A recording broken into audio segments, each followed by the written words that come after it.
So you want to know the top 5 absolute worst things about living right here in Seattle, Washington? Well, in this video, we're going to talk about exactly that. We're going to get into just really the bad and the ugly, not even the good. We're just going to talk about what is terrible, the top 5 terrible things, worst things about living here in Seattle, Washington.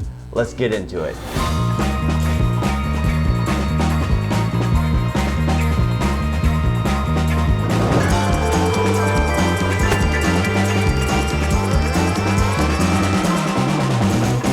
What's going on, everyone? I'm Justin Gazaba, and this is Living in Seattle, Washington. This is the channel where we talk about the good, the bad, the ugly, everything that you need to know about living, working, playing, eating, sleeping right here in Seattle, Washington. So if that's exactly the kind of information you're looking for, go ahead and just smash that like button, subscribe, tap that notification bell, and you'll be notified every time we drop a new video. I am fired up for this one because this really just lays it out. The top 5 worst things, the absolute worst. Like, if you can live through these, you're gonna make it, right? So these are the top 5 absolute worst things. We've got people reaching out to us all the time, asking us about Seattle, asking us what neighborhoods, what cities, right? Is it Seattle? Is it Bellevue, Kirkland, Juanita, Totem Lake, Kent, Renton? What's going on in these areas? And so we're gonna talk about basically the Seattle metro area. We're helping people make the move all the time, coming up from California, over from New York. People are making changes, coming from Texas. If you're considering making a move, you gotta reach out to us. Just reach out, shoot us a text, give us a call. We're helping people make this move all the time. Even if you already live in the area and you're considering maybe doing something different, moving from Seattle to Bellevue or vice versa, or maybe it's time to get yourself down into Tacoma or Gig Harbor, or maybe up north to Camano Island. We are helping people every single day, and we absolutely love it. Just reach out to us, shoot us a text, give us a call. We got your back when making this move. So like I said, in this video, we're going to talk about the top 5 absolute worst things about living here in Seattle.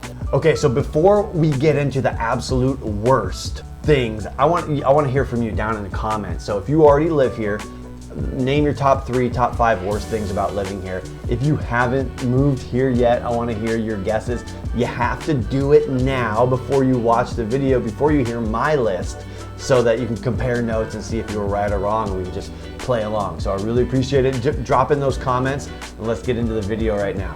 Okay, we're gonna start right at number 5. Number 5 is dog poop. I promise you, this is a real legitimate concern of a dog-friendly city. If you're out hiking on the trail, people bring their dogs out there, they leave those little poop sacks on the trail. If you live in a neighborhood, people are out there walking their dogs and they take their poop and they put it in your trash can. Dogs, they're probably the best people on earth, right? They're the friendliest, the nicest, but so many dog owners aren't training their dogs, right? And so if you're scared of a dog and you're out there, you're gonna see it. They're gonna be off leash and they're not supposed to be, and they're gonna come and they're gonna shake their tail and they're gonna jump on you. And I promise, like, it doesn't sound like it's that bad, but if you're afraid of dogs, that's the absolute worst, right? There's supposed to be places, dog parks. Even some of the beaches here in Seattle, they say no dogs because they don't want dogs jumping on people or going to the bathroom on the beach and harming the wildlife, right?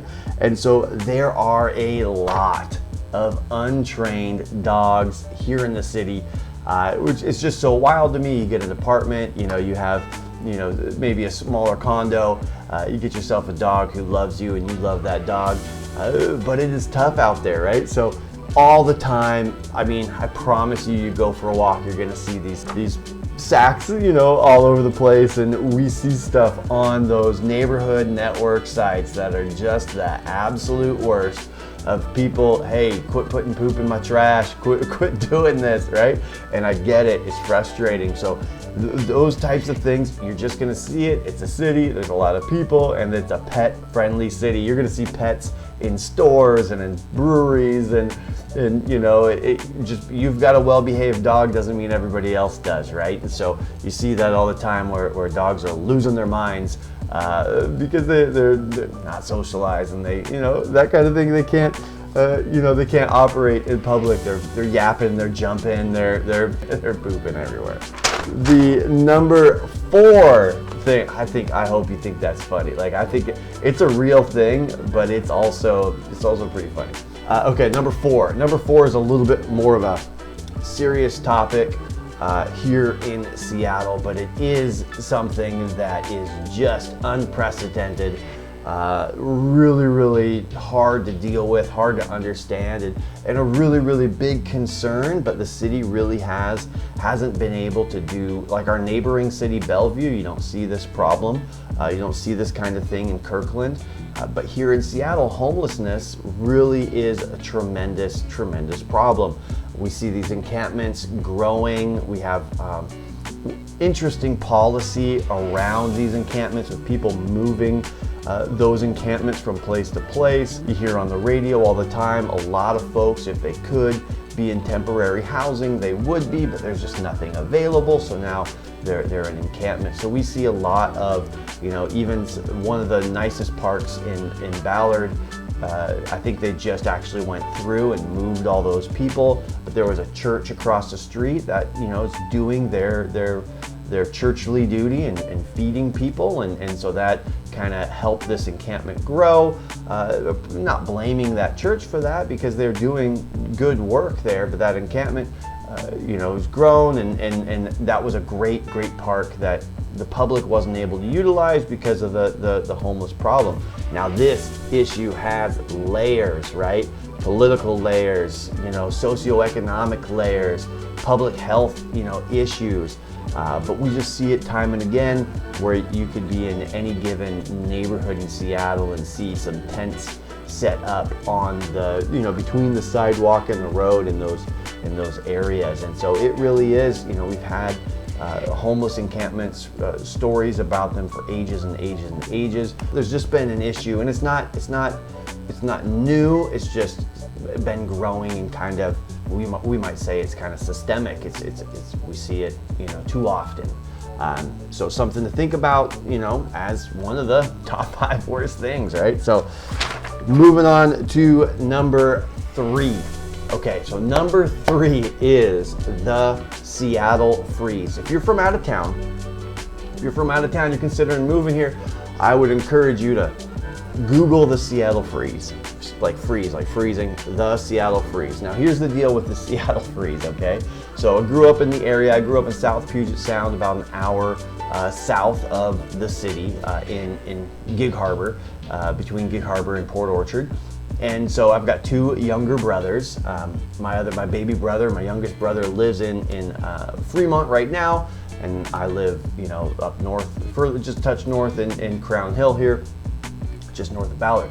So the reason I tell you all that is because we grew up here, right? And so when I came in, you know, I've had friends from college and that sort of thing that all moved to the city, so I had a network of people.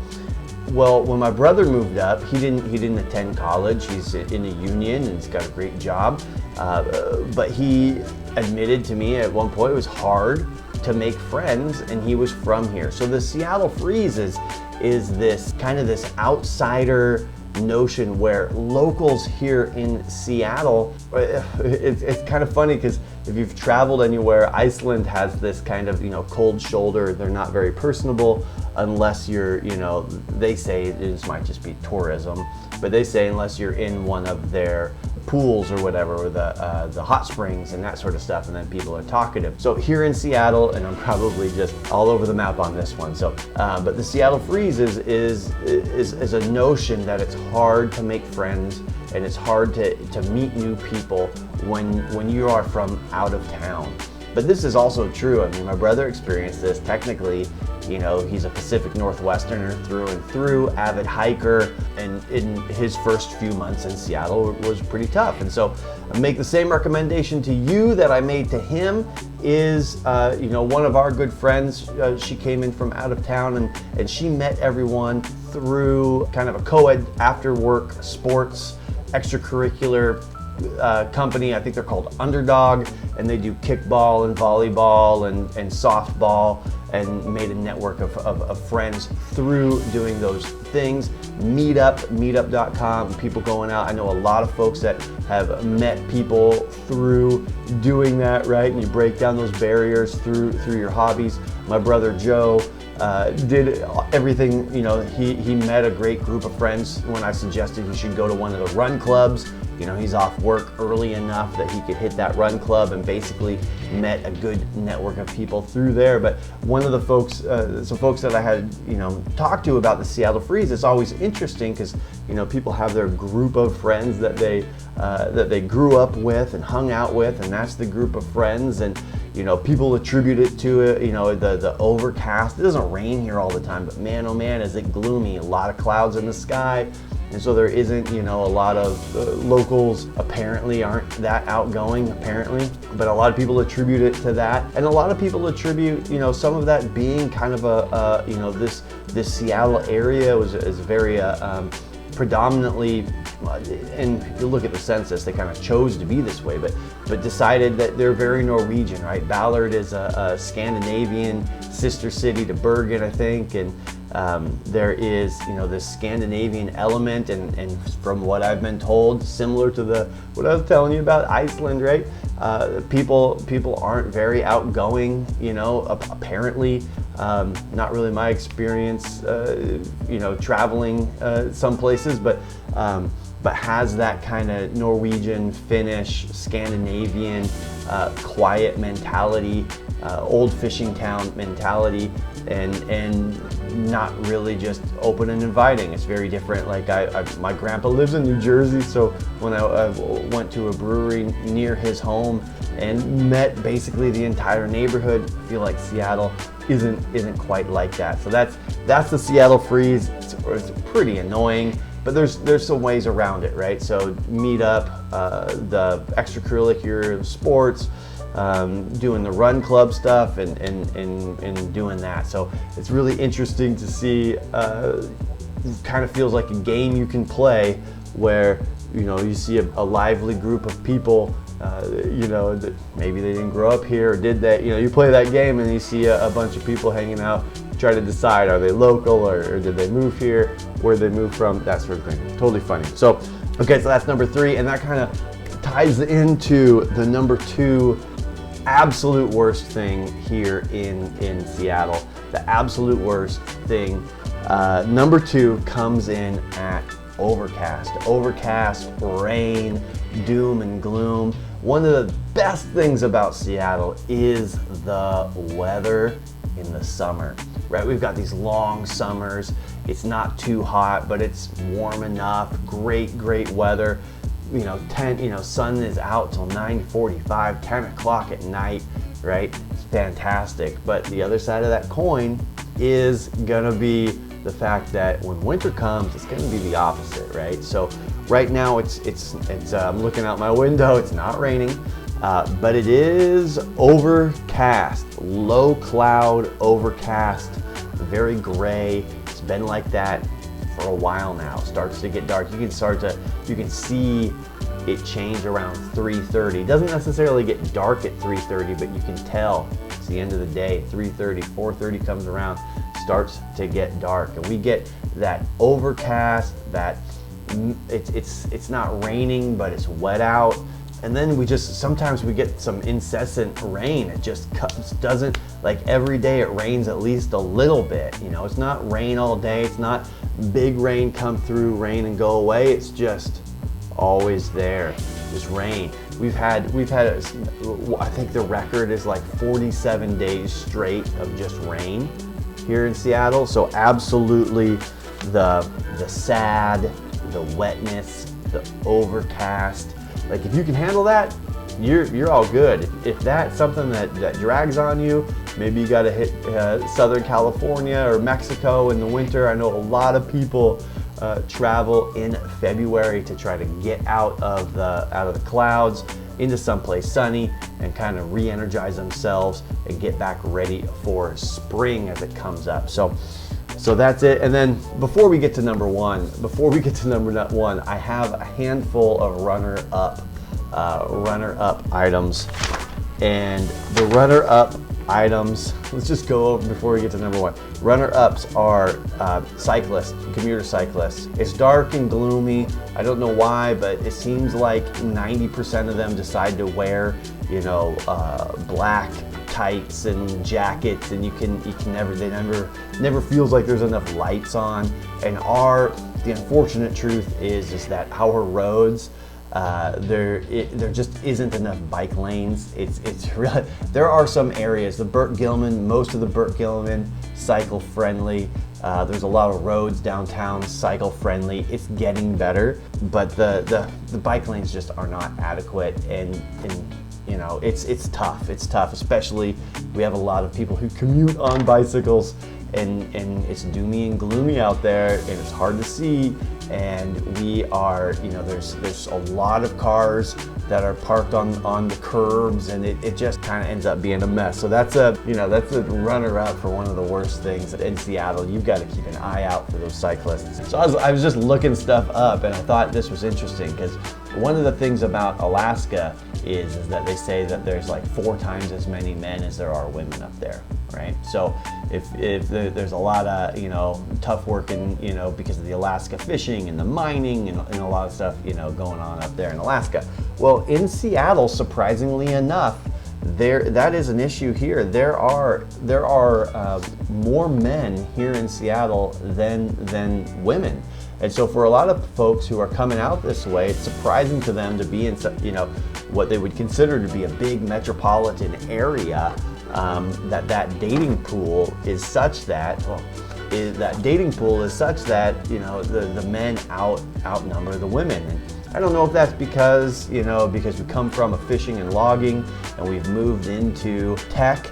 Obviously there's some issues at play there, but I'm putting that on the list as a runner-up for one of the worst things about Seattle. So if you're thinking you're gonna move here and meet somebody, between the Seattle freeze and the demographics, plan on putting out a lot of work. Now another runner-up is road construction. It seems like growing up down in Gig Harbor, would go to Tacoma all the time, and we have to cross the Tacoma Narrows Bridge and then get on Highway 16, and it feels like my whole life the Highway 16 I-5 interchange, it's still under construction. It's been under construction, I promise you, for 30 years. Mercer Street used to be a 1-lane road. Now it's a 4-lane, 2 in each way, plus lane changes and all this stuff. It's still, they call it the Mercer mess for a reason. It's not under construction, but man, oh man, is it a mess. Just always there is some kind of road construction, some kind of road closure. Especially downtown with some of the new skyscrapers that are going in, construction. A lot of road arterials get shut down. There isn't a lot of roads here in Seattle. We're very much a north to south. I've mentioned that tons before. It'll make sense when you're here, but it's easy to get north to south. It's hard to get east to west. There's some definite tricks to get around that, but when something is under construction and blocks down the major arterial, there isn't an easy next option. Running joke is kind of living in Seattle is you're an hour from Seattle. It just takes so long to get around. A lot of that is construction, road construction, home construction, neighborhoods. The streets are blocked. Tons and tons of construction all the time, which leads us to the top absolute worst thing about living here in Seattle, which is the traffic and transit, and there is no parking. I am putting all 3 of those in the same group because Seattle largely single family homes, way back 65% of the property, single family. Everybody has a driveway. Up until sometime in the, I don't know, the 90s, I think all this changed. Now they're building all these townhouses with no parking. They're building apartment buildings with no parking. And what that does is because we're very heavily car dependent, it puts all those cars into street parking. So there's just cars stacked up along the curbs all over Seattle, bumper to bumper. I mean, it is getting very difficult to find parking anywhere in town. Pay for parking, crossing the street to get into a lot, it's just quite expensive. But and then the traffic, like you live in Seattle, but you're an hour from Seattle, because of the crosstown traffic. Because like I use this example all the time because you're going from Capitol Hill to Ballard. People will come over to Ballard to hit the breweries. People will go into Capitol Hill for the clubs, and that's kind of but man, oh man, is that hard to do, especially if you're planning on going out all night. You got to figure out how you're going to get home safely and do all that stuff. So that's something to think about. It has this big city connotation, but it often has a car dependent, more of a I wouldn't say provincial, but maybe like a smaller town feel. The downtown, it's much different. I had met somebody who had moved this way from Maryland, and they just told me how surprising it was and how difficult it was. They've never drove their car in Maryland because the transit was so easy and so good, and here they just can't get away from it. They have to drive their car. Everything takes so long. You can it's a 20-minute bus ride or a 7-minute car, 7 minutes in the car, an hour bus ride or 15 minutes in the car, right? That's kind of what that looks like. So that's it. Let's recap. Top 5 absolute worst. We're gonna go with I promise you, we're gonna go with dog poop, and then we're gonna go after that is homelessness, then the Seattle freeze, overcast, and then transit, traffic, and parking all looped together. So if that doesn't vibe with you, if you don't like any of those things, if you live in the area, let me know what you think. Did I hit it? Did I admit what I missed? Well, if you already live here, tell me your thoughts on that. If you're thinking about making a move, have you heard the same stuff? Have you heard something different? Does that change your opinion of being here? What's that look like? We are, like I say, we are helping people. I think I shared in another video, we have almost 1,000 people a week coming out to Seattle living here. In 2020, for every 2 people that moved out of Seattle, 3 people are moving in. So even though these absolute terrible things about Seattle, people still love it here. We've got beautiful trees and mountains and sunshine in the summer and all kinds of access to water. So people, and a great economy, people working here. So obviously people love it. If you love it, reach out to us. We're helping people make that move all the time. We want to take great care of you and do a great job for you. Shoot us a text, give us a call. Go down below into the description there, and we have a couple of resources for you, phone number, ways to get in touch with us, and hopefully we'll get a chance to chat soon. So really appreciate you checking this one out, and we'll see you in the next video. All right, talk to you.